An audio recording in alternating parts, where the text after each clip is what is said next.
non-car people don't get. They see all cars as just 1.5 tons, 2 tons of wires, glass, metal and rubber. That's all they see. People like you or I know, we have an unshakable belief that cars are living entities. Well, not a Toyota Corolla, obviously, but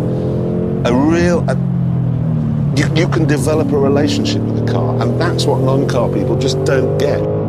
Okay, now the problem you have is that when you have the inerring certainty of machinery, it is a machine. When something has foibles and won't handle properly, that gives it a particularly human quality because it makes mistakes, and that's how you can build a relationship with a car that other people won't get.